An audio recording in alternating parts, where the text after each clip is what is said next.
All right, Levi Trumbel here. We are on the record with the White Rabbit of the Benghazi Rabbit YouTube channel. Thank you very much for being here. I know you have had a very hectic past couple of days. So let's just get right into it. I know the situation was, how I learned of this whole situation was I received an email from somebody named John a few days ago alerting me that you had been arrested in Easley, South Carolina. I reached out to the police department, and it was funny because at that time nobody was even picking up the phone to answer a simple question, and that question was whether you were apprehended or not.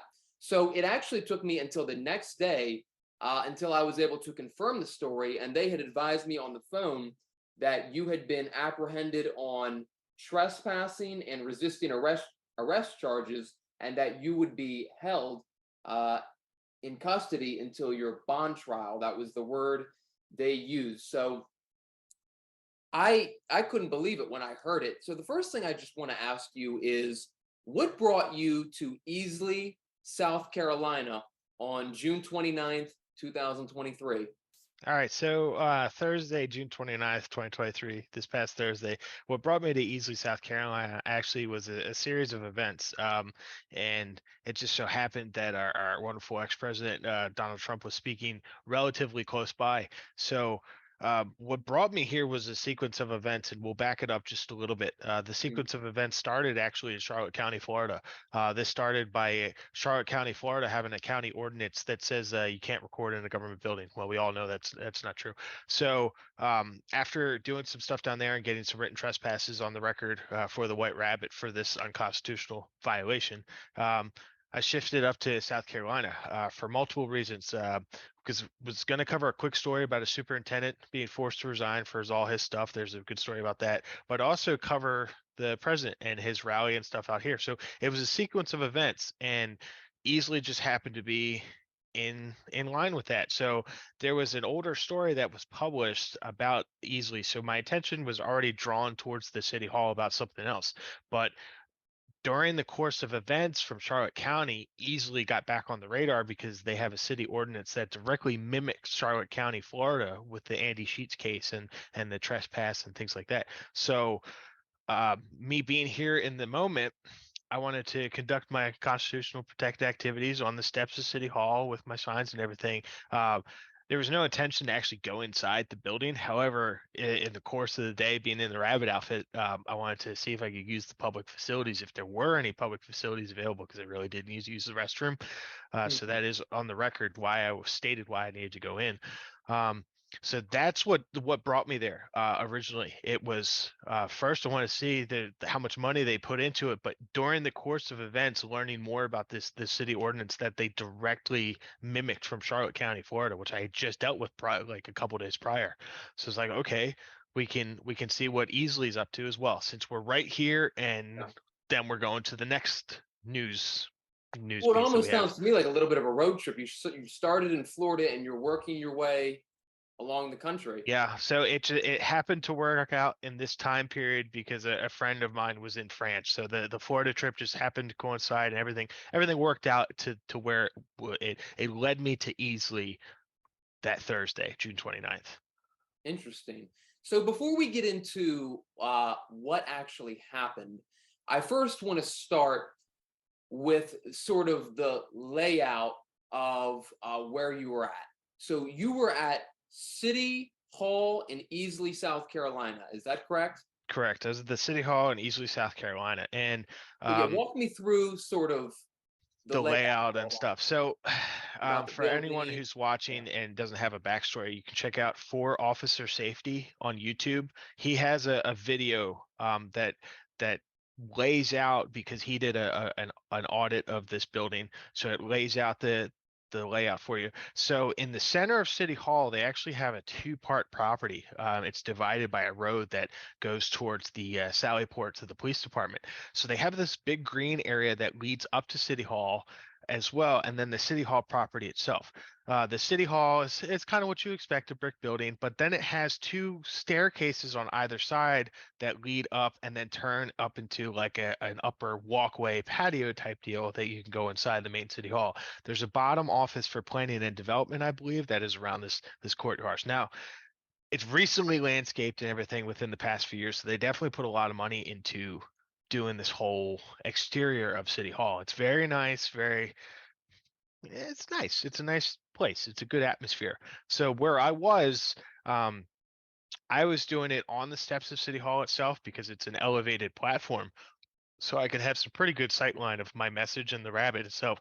And I was trying to stay out of the way of anyone who was coming up to actually use City Hall because there were some family that went in prior. So I was trying to stay out of the way. I was staying in the corners, and the rabbit's very cumbersome in the sign and everything. So I was doing what I can. So I was moving back and forth between both staircases in the corners just to keep moving.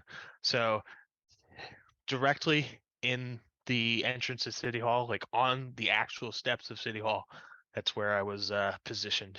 Yeah. And how would you describe what you were doing that day? Was it a protest?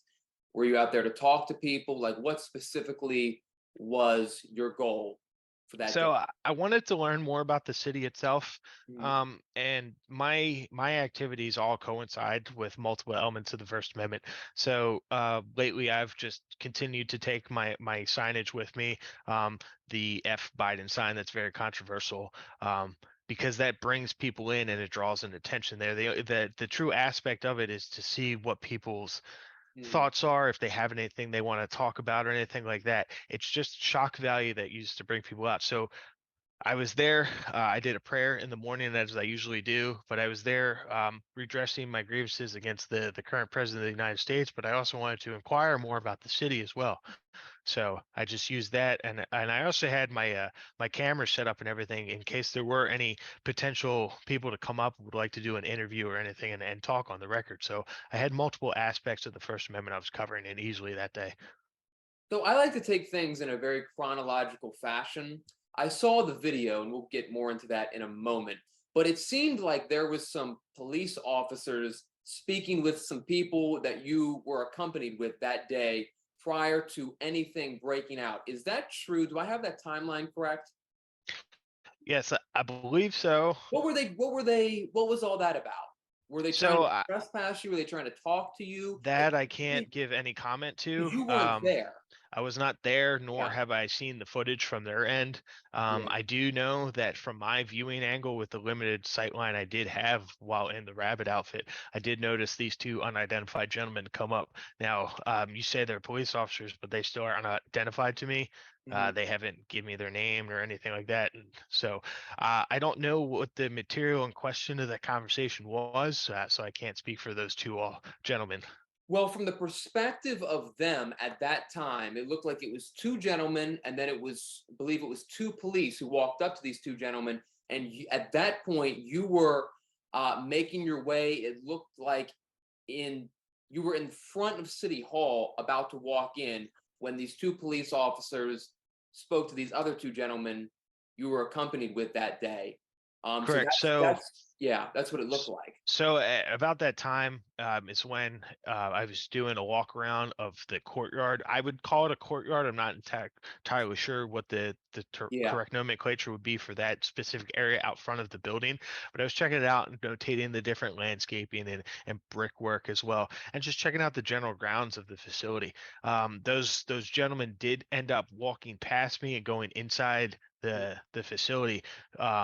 So when I placed my GoPro down on the steps in one location where I stood, Mhm. I started recording on my secondary camera, my handheld camera, and I had 8 minutes of footage of those gentlemen inside discussing things with the other gentlemen inside before I decided to go in to inquire about using a restroom facility.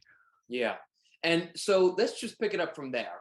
And that's correct, because it looks like at some point you set down a camera or a GoPro or whatever it was. You set it up on maybe perhaps a tripod, and the rabbit is standing there with a sign. And then at some point you walk your way up the stairs and you walk in to City Hall. I guess this is the front entrance or an entrance into City Hall. So let's just get into it. Let's pick it up right from there. We see you walking up the stairs. We see you go inside the building. Tell me what it is that happens as soon as you walk in to that building. Give me like the 5-minute window of what transpired from the moment you walk in that door. So as soon as I opened the door, and I waited a few moments. That's why I did have a few minutes of footage of them standing in the doorway and everything on my handheld, because they were right in front of the doorway, blocking the doorway. So I didn't want to potentially open the door and someone fall as he was leaning on the door or anything like that. So I waited for them to move from the doorway so I could gain entry to the building. Once I opened the door, the way the lobby's laid out, immediately when you open the door and pass the threshold of the door, there's like a little table or something blocking your way from what I remember. And also it was very hard to see in the Rabit. That's why I used the phone as an extension of my eye so I can see clearly later what obstacles may have been in my way. Directly to my left, there was an open seat that was available in the corner, because there was also people inside that I mentioned earlier who was using the services of City Hall. I'm not sure what those services were. So I immediately went in, turned, and sat down in the chair. As soon as I sat down in the chair, the gentleman who was standing to the right in the doorway, I'm not sure who this gentleman is. People have identified him in the You say comments. gentleman, are we talking about an officer? Or are we just talking I about? don't believe he's an officer. I believe he's a city official at this point. It's still unknown. People have called his name out in the chat who they suspect this gentleman to be, but once we obtain some records, we will properly identify this man.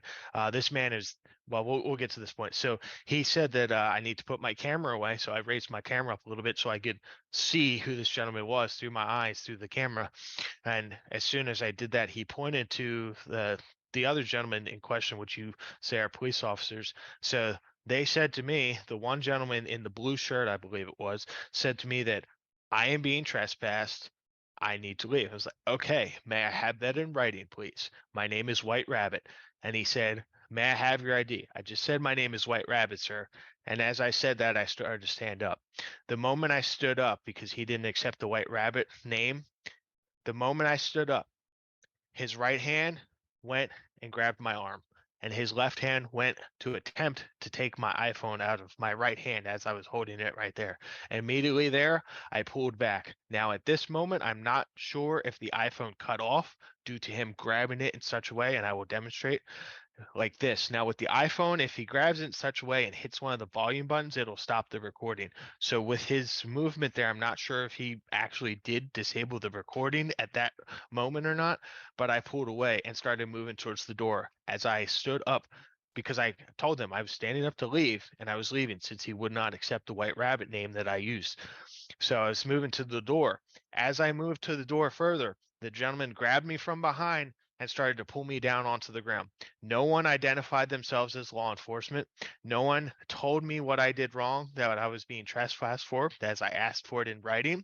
And immediately thereafter, as I was leaving the premises, because there needs to be some sort of reasonable time to allow me to leave the premises being in such a bulky outfit and everything. And this was within 60 seconds, if that. They had taken me to the ground and started doing some techniques to get my hands behind my back and remove the phone from my hand. While this was happening, I was also in full outfit and my face was smushed down into the ground by whomever it was. I do not know who was behind me. I couldn't see who was attacking me, taking me down to the ground. My face was pushed into the mask to where I couldn't breathe at that point, and I started screaming for help. The officers then forcefully removed my face mask, my rabbit mask, excuse me, and also removed the medical fan device I have on the back to keep circulation for air. They threw that away from me across the room and I saw pieces being broken off of it at that point. I asked for it back to at least blow air onto me, and they refused to do so. I asked for them to provide me with some fresh air or open the door, and they refused to do so. Finally, when they got the handcuffs on me, at that point, I was completely physically restrained at that point against my will. Like I said, no one identified themselves as law enforcement. They didn't tell me what was going on, so I was in fear for my life. But the thing is, Levi, that the dude in the blue shirt, this so-called police officer who has yet to be identified, he said that he is in direct fear for his life to me. but there's 3 people around me with firearms, and I was sitting there thrown against the ground against my will as I was in full compliance trying to leave the premises. We progressed further, maybe 30 seconds to another 60 seconds further, because at this point I'm overheating and I can't properly keep track of time because I'm completely overheating. They had just thrown me to the ground at this point. Now I'm asking for fresh air. They won't provide me with fresh air. So I start moving around a little bit because I'm being held, and I was just thrown to the ground. When more officers arrive inside the facility, and I believe you can coincide this moment with the GoPro footage where the officers come running back because I heard the radio go off. I wasn't sure what the call was or anything, but more officers arrive, and then they start to take me down to the ground again. I did actively resist this because I was in fear for my life. I didn't know what was going on. There were guys surrounding me trying to do this. They weren't allowing me fresh air. They took me down to the ground again and started doing more techniques on me. And at this point, they ended up hobbling my feet together to where I was completely incapacitated for movement. So they did it was for a camera, Levi. It was so fast that I'm trying to record these events, and it happened within 2 to 4 minutes. It was unbelievable. And when these officers took me to the ground the second time, I felt so scared that that something would happen to me, that I was screaming for help at this point. No one in that city office offered any assistance to me for that illegal detention and assault that those police officers did. No one identified themselves to me. No one told me what was going on or anything. Soon after that, they took me into the police cruiser through the side entrance. They confiscated all of my material and held me for almost the entire 72 hours. So that's what happened. Yeah, and you've And opened I'm a sorry, lot of. Levi. I'm a No, little no. shaken up recalling these You events. you have every right to be. One of the things I want to touch on, and we'll get to what happened after that in a minute, but I have seen the video where you were yelling, "Help, help, help me." And the first thing that I think to myself is where, and I'm not saying the people you were with did anything wrong, but the first thing that I think to myself is where are these people you are with? There is no way in my mind, if I heard anybody, let alone somebody I knew this person yelling like that, I would be rushing, running to find out what is going on. Who is it that needs help? I mean, to put it frankly, you are screaming for your life in this video. I would have been running. People a mile away could have heard you. Where was the people rushing to your aid, to your defense, to your rescue? Well, unfortunately, I didn't have any support resources. The rabbit handler was Yeah. indisposed at the time, and the people I was with were already placed on trespass for this illegal and unconstitutional violation of their civil rights. So there was no way that these gentlemen could come to my defense for the clear deprivation of my rights under color of law, because they also would have been forced into the same situation. We're talking people who have also other medical conditions and everything like that. I believe, and I will strongly attest to this over and over, that they were in the right place and they were where they needed to be. Okay. There was there was no reason for them to go in and risk their personal safety or their anything with their medical and face potential jail time more so than I would for violating this trespass that's on file to come to my rescue. I knew that they would start the process and then start informing the world what just happened. So a lot, and I've seen a lot of comments from people. So I do want to just tell people they did exactly what they needed to do. They started making phone calls, they started the whole process to get me out. People need to understand that although that I was violently attacked by these Gestapo agents, there was no reason for someone to go in and knowingly violate the law for that. They did exactly what they needed to do. Phone calls were made immediately. Like, if we can reference the live stream, I do believe phone calls were immediately made to attorneys. So they started the process and everything. So unfortunately, in the day and age where we have to do these things, I think that they did everything they could. If they weren't placed on trespass or had prior medical issues and stuff, and could deal with the things that I deal with or Christopher Ruff or other activists deal with, then yes, they would have came running in. Unfortunately, we didn't have the support system in place that day at that current moment to have others come in and assist. But Levi, I do believe that they did exactly what they needed to do. So I don't want to put any fault to them for that, but Nor I do do I. appreciate you bringing that up. So I do want to put some clarification out there for people, so that just know, people, that phone calls were made immediately for those guys. They did exactly what they needed to do. And you can see they were even pushed back further because those two people that claim to be police officers pushed them back further. And I've talked to them off the record, off camera later, and they said that they were like, that's City Hall property even more. So they were closer to the action originally, but were forced off. So we're all law abiding citizens here. Every time we do this, we follow the law. So I don't want someone to knowingly break the law, although we know it's an unconstitutional and unjust thing. We'll fight it in the courts. There's no reason for them to get hemmed up over something. And we see that Easley is a very corrupt place. So I thank them for everything that they did. I really do. Yeah. So prior to your entrance of that building, nobody had said anything to you. You hadn't been given a trespass. You essentially walked into that building with the camera. They told you to put the camera away. You asked them that you wanted to be trespassed in writing. Gentleman came over, tried to grab your hand, and you said, I believe you said this was all within 60 seconds. Very, very, very fast. Wow. Very fast. If we can obtain And this is a through, public building. Like, this is no question. This is at the city hall, public correct. facility It in was South so Carolina. fast, Levi, that I was not able to look around the public lobby to actually get a full sense of my surroundings.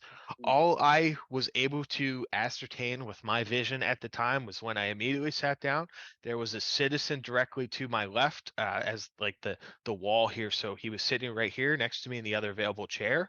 But these three gentlemen came and surrounded me in the corner. That's how fast it was, Levi. It was within the original 30 seconds of me sitting down that they had interacted and physically touched me for a camera. And this all took place while you're in the suit, yes? Correct. The other thing that I wanted to touch on real quickly was you had made Oh, reference also, to I would like hey, to have right? this on the record. The suit is also damaged. They did rip the suit in the course of Wow. this attack. So yes, I was in full suit and the suit is damaged at this point. Oh my goodness. And you another thing that you mentioned was before I even asked this question, to damage that suit right there shows you that you would have had to be some type of aggressive to rip that suit. However, one of the things you mentioned to me was that at some point they hog-tied your feet or they hog-tied They something. hogtied, hobbled.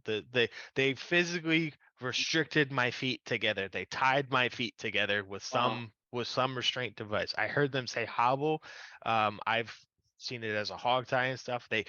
And then they tried to stand me up, and my feet were tied in a way. As soon as they tried to stand me up, bloop, Rabbit flopped on the ground. So after this incident had this what they refer to as a trespass resisting arrest, what they refer to that as, after this all had transpired, what happened from there? Presumably they They took incarcerated you, they me, took you to jail? so they walked me out the side door so that the journalists outside could not get proper footage of this unconstitutional arrest and deprivation of rights under color of law. They walked me out the side door. I did notice that there was a drone overhead. So they did pull out a drone to observe this situation. So they put me in the cruiser.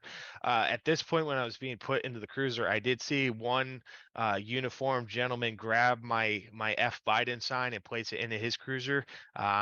And then I was driven around the block to the backside of the Easley Police Department, walked inside, stripped out of my Rabit outfit, my other belongings, and placed inside cell number 3 for the next 3 days. Wow. That, and I also understand that during those 3 days, they didn't give you water, medicine. So Well, immediately during the arrest interaction, I told the officers, because how heavily hands-on they went. I was screaming to them, I have a medical condition, and I explained to them I do suffer from Lyme disease and Epstein-Barr from years with this stuff. So that was already on the record with the arresting officers. When I got into the jail, I mentioned it again. And as we progress through the days, I missed quite a few doses of my medicine. Mornings, particularly, are very, very bad for me. So I know when it's morning because I get very nauseous and everything just from laying throughout the night and having everything settle. So I know that they asked, "Do you want to eat?" I was like, can I have something other than what you're providing? I don't know what they were providing. It was something they would throw in the microwave in a plastic wrapper. I'm not sure.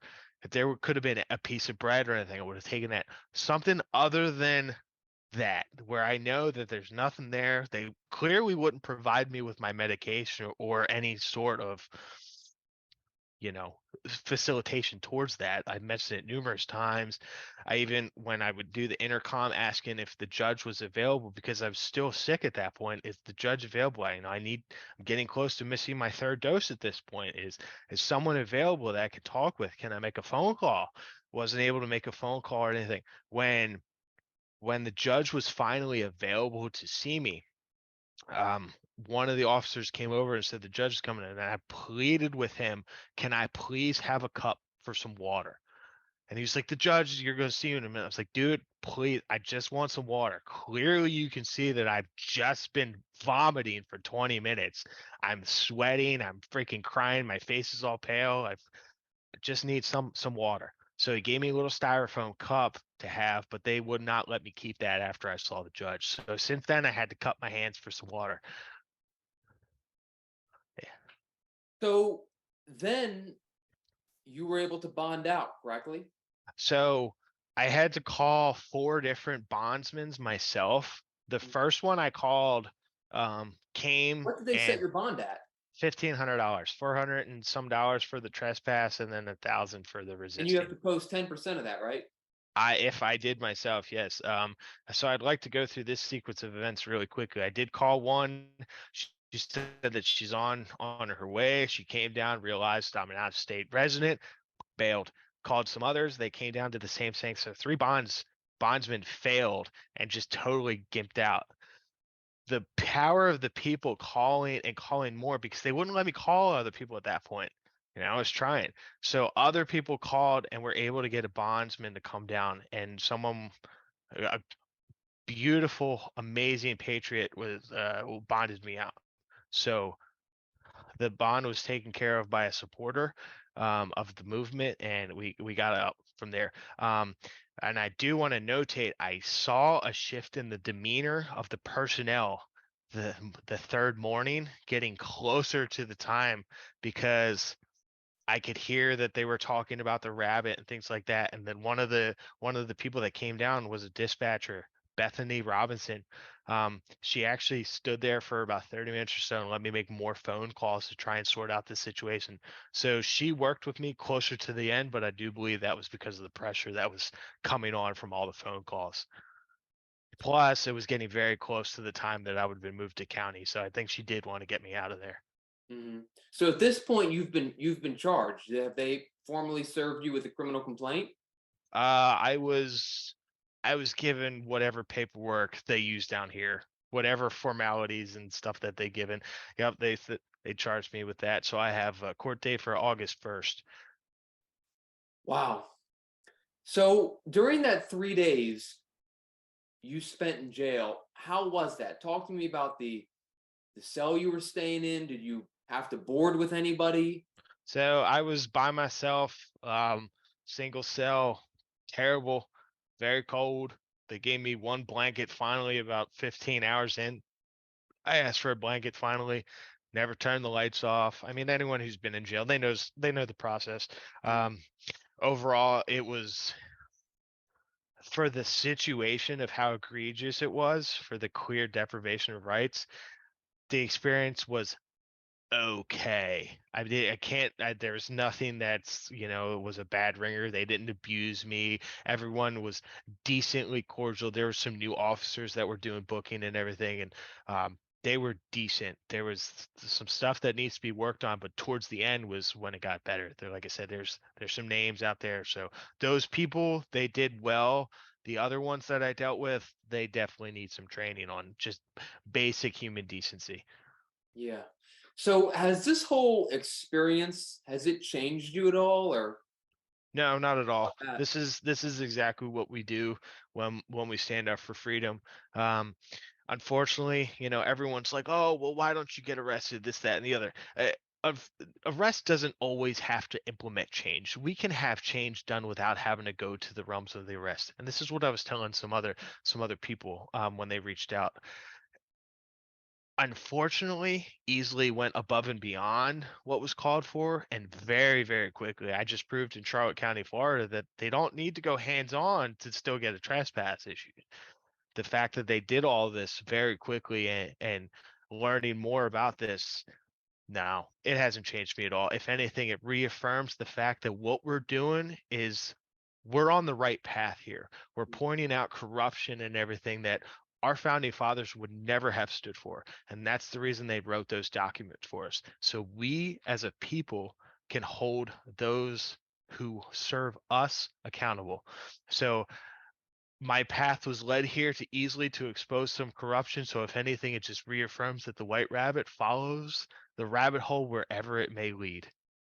Was there body camera footage of this incident? Were they wearing body cam, or is there surveillance camera I footage of do you? believe there's all of the above for this. However, this is where we may run into some problems trying to attempt this, to attempt to gain access to this footage from what I'm learning with South Carolina.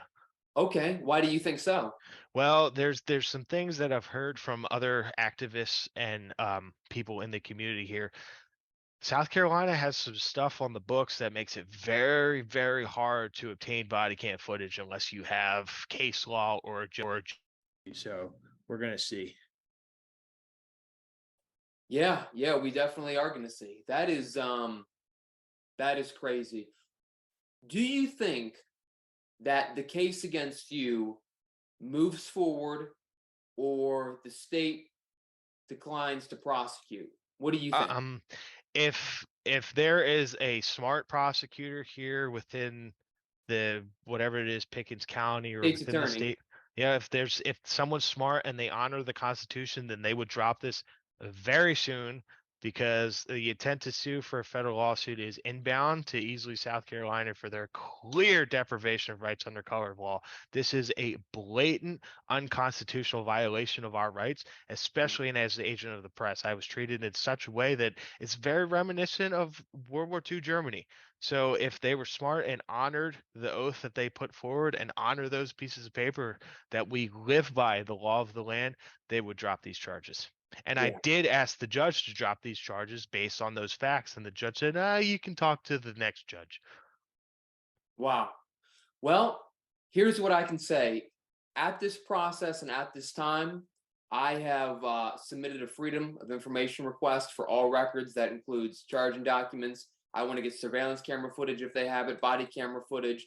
I can tell you on my end, we are not going to let this go. We will be calling into the mayor of Easley, and we will also Good be luck.